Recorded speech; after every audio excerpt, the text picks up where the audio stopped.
Күдіктілердің біреуін кешіруге дайынмын. Талдықорғанда Шерзат Болаттың өліміне қатысты сот отырысы жалғасуда. Бүгінгі процесті судья жәбірленушілерден түсініктеме алудан бастады. Сөз алған марқұмның әжесі, әкесі мен анасы сол қорқынышты түні көрген білгендермен бөлісті. Олар ұлдарының өліміне барлығын кінәлап отыр дегенмен процесте әжесі мен әкесі сотталушылардың біріне кешірім беретінін жеткізді.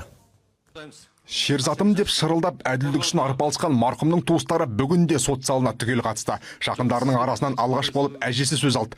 Қорқынышты оқиғаны қайтадан есіне түсіру Жұмабике Қадыроваға оңай болмады. Аяқ қолы дірілдеп қайта-қайта көз жасына ерік берсе де, өз-өзін қолға алып мән-жайды жіп кетсізді. Айтуынша кешкілік уақыт үйде отырған кезде Шерзаттың әкесі жұбайына хабарласып, бауыры Нұрқанат Қайыпбаевты дүкенге жіберуін сұраған. Іші бір жамандықты сезген әжесі келінімен бірге оның артынан баруды жөн санапты. Сөйтіп оқиға орнына жеткен кезде бір топ жігіттің немересін ұрып жатқанын көрген. Шерзатты сол жерге барған адамның бәрі қол көтерді. Судья, түсінесіз ба? Бір адам қалған жоқ, ол жерде қол көтермеген, аяғымен теппеген. Бірақ мен баламның мұндай істейтіндей бұлардың не істеп қойғанын мен осы күнге дейін түсіне алмаймын. Жұмабике Қадырованың сөзінше ол жерде шамамен 15 адам болған. Бірақ төбелеске араласқандардың ешқайсысын танымаған, тек немересін өлтірді деген күдікке ілінген Абзал Шынасылды білетін айтты. Олардың бәрі қылмыстан кейін көлікпен қашып кетіпті.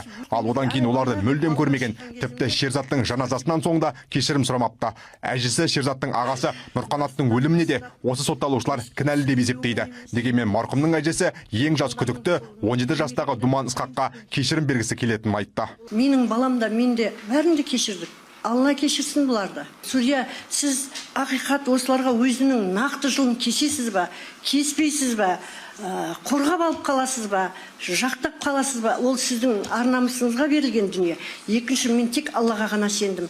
Осыдан соң судья Шерзаттың анасына сөз берді. Гүлбара Бишембаева да сол қанды қылмыс түні көрген білгенін бастан аяқ баяндады. Ол да сотта кеудесіне өксікті қылып өзін әзер басып тұрды. Айтуынша төбелес кезінде оны екі жігіт қос қолынан ұстап, баласына жақындатпай қойған.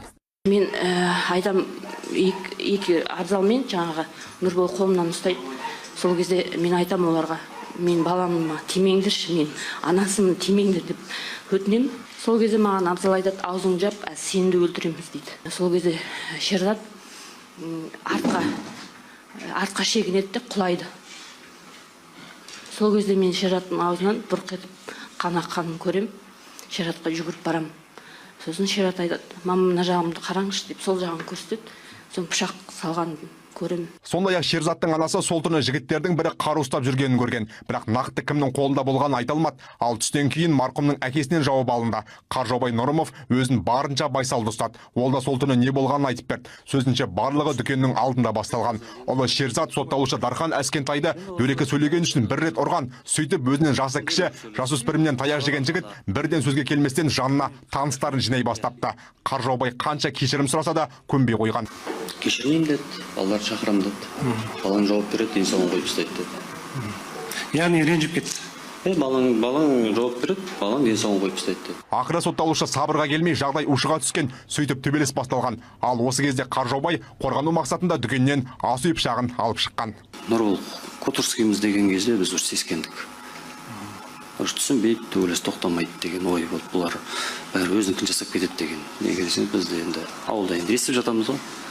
Бұлар қолдан келсе бірге төбелесіп, ешқандай әңгіме шешпейді. Осы күзге дейін. Жабылып, қаншама балалар жарақат алған балалар. Даже өзіміздің көршімізді солай пышақтап, атып сөйтіп өлтіріп кеткен. Сол Котурскийдің ауылдың балалары.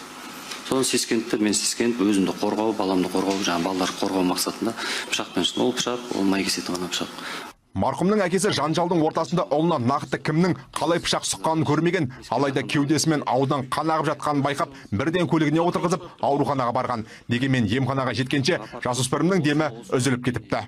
Ал сот отырысы соңында марқұмның әкесі 17 жастағы Думан Ысқаққа кешірім беретінін айтты. Сондай-ақ сол жерде болғандарға қатысты ешқандай арыз талабы жоқ екенін жеткізді. Тек ұлының өліміне тікелей қатысы барлар әділ жазасын алу керек деді. Ақан Еғлам, Еуразия, бірінші арнасы.